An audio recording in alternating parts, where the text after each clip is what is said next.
Hey everybody, welcome. It's Totreb here. I am going to just kind of do a quick video about the challenge stage and some tips that I've kind of run across over doing this on the first day. You'll be able to see my account's not super old. This is for kind of mid to late game progression. Definitely not end game. I have like 107 days, so definitely not like a super well-developed account, but I have a pretty decent, roster. I'm able to consistently get over, 30k on Guild Boss 1, and that's kind of what I'm treating this like, is Guild Boss 1. However, there's a little bit of a quirk here. Once you finish your storyline progress, you'll notice that it says right here, Lotus Aspect effects apply to all heroes. So when you go in here, the first time, you can see I messed up when I actually did my original run and I wasn't able to get 250. I couldn't break that third or fourth shield, whatever it is, third shield. And then I realized I still had on a bunch of stuff like these for the Sun WuKong allies. And so I went in and I respec'd, and this is actually what I ended up speccing too. You have to go all the way across the top here, and I ended up getting the vulnerability damage because that'll come in handy, and I'll show you why. And then this crit damage trigger, I didn't take any of the crit hit because all of my heroes are built near crit cap anyways. And then I took the ultimate stacking damage and crit damage. All heroes deal more damage and more crit damage. So I pretty much just stacked into crit damage and then damage against vulnerability and triggers on ultimate here. But the important thing is, once I changed to this, I did the exact same run. I changed to that, and I was able to get 250k before that third shield even came up. I broke that shield, and I ended up getting over 400k in my test run after I already had locked in my run for the day. So I'm going to show you kind of what we did here. I ended up, because you can only have 9 people on the hard mode, typically with my Guild Boss 1 team, I take all of these, but I also bring Hex. And I drop... Well, I do 2 different ones. This has kind of been my core team lately, plus Hex. And then I also have a Twin Fiend Hex and Zillitu without Silas. And they're pretty comparable. This comp that I have with Silas is a little more consistent. You don't get as much RNG, it feels like. I don't know what the Twin Fiend interactions give me a lot of RNG. But basically, I ended up going with this because you have to end up using... either one of the lords, because there's only 9, you have to use one of the lords essentially. So because of that, I ended up just going full physical team, because Torador gives the 20% defense break basically, but Mari applies vulnerability, which is important because the wording on this in here specifically says inflicted with vulnerability. So because of that, I went full physical team. And you'll see that with the defense breakdown here and with her vulnerability here, this team does just a really great job. I need to gear everybody up still because I was not quite ready. Here's my Zillitu Arrogance. Here's Lust. We're going to put Silas in Hex's gear. Who else was it? Torador. Wait, I have 6 damage here or something? 1, 2, 3, 4, 5. Twyla and then Torador. Okay. So we'll get Twyla, and then we'll put Torador in the kind of 5th set that I have here.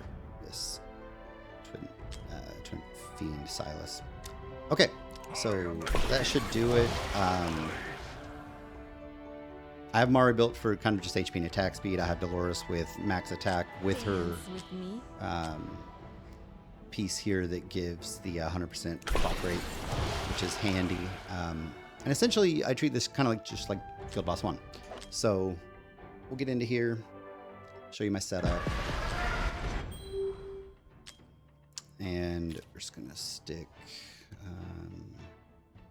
We have to use him, so put him here, put Lust here so she whips all of her allies. I'm gonna put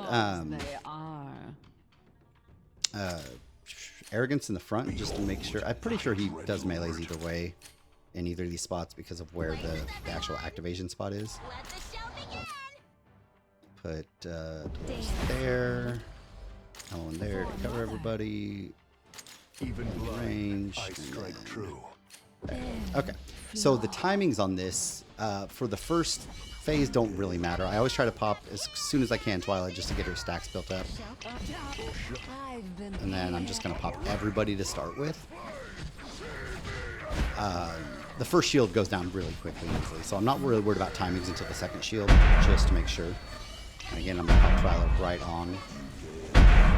So during this Celestial Requiem, he does blasts of AoE damage out. On the third phase, you can pop Elowen if you're having issues with, her or dying during the Celestial Requiem. Also have the Wood Elf to drop if needed. So let's see, the first shield went down super easy, so that's not a problem. The next shield's going to come about 255, so I'm going to try to get one more full rotation of ults in before then. So I'm going to wait. Boom, boom, boom, boom. And then these guys don't really matter, just popping on the cooldown. So that gives me a full minute here for everything. There's going to be a little bit of gap. I might be able to pop Twilight again real quick. I think I will, because I'll get Dolores back again before. So, but I'm going to hold Lust, Silas, because they take too long. Just to make sure we live through all that. Alright, and then with the proc here, we'll get Dolores back just in time, it looks like. Perfect. And also Twyla, and here comes the next shield. Boom. Oops, that's fine. And you can see we're on the shield pretty quick. And look, we're already at 225, 240. We're going to hit 250 by the time it gets up. So there's 250k. And before, I wasn't even able to, I was at 220 to 230 every time on the third shield.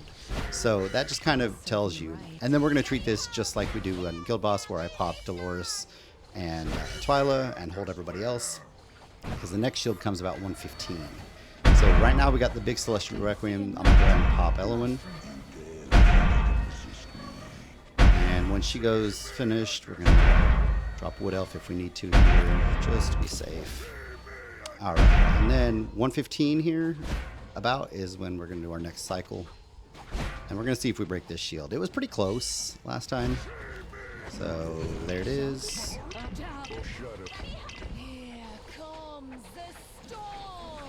Race here. We'll see. Oh, it's going to be close. We might run out. I think we might get it. Maybe not. Nope, doesn't look like it. But either way, doesn't really matter because we hit our 250k, which is all you need for the daily. So go ahead and let this just finish, just let him die. And we'll look at the stats here to just kind of show what we're looking at. But the big takeaway here is make sure that your, oh geez, arrogance coming in huge. The big key takeaway is just to make sure you have that talent tree set up the way that I do, and bring somebody that does vulnerability. You can bring Volca, but that's such a short term. It's only during her ult. Anybody else who applies vulnerability, but Mari is just so easy. She be able to attack speed on her, and it's just permanent uptime 20%, magic and regular damage defense vulnerability. So hopefully short and sweet today, less than 10 minutes, and I hope this helps everybody get their, max golden Dragon Jade and Wyvern Jade every day. Yeah, I'll probably be making some more videos after I get WuKong. Also, if you notice, this is without some WuKong. I am at 199, but I am at 152 on my pity right now. I hit my first legendary at about 48, 49, something like that. So I kept pulling, and I was like single pulling up to 199. So I'm going to wait until tomorrow and go ahead and do the pity manipulation to grab my free legendary. I have enough-ish, like it should be pretty close to what I need. If not, I'll get him over the next couple days. I'm not worried about it.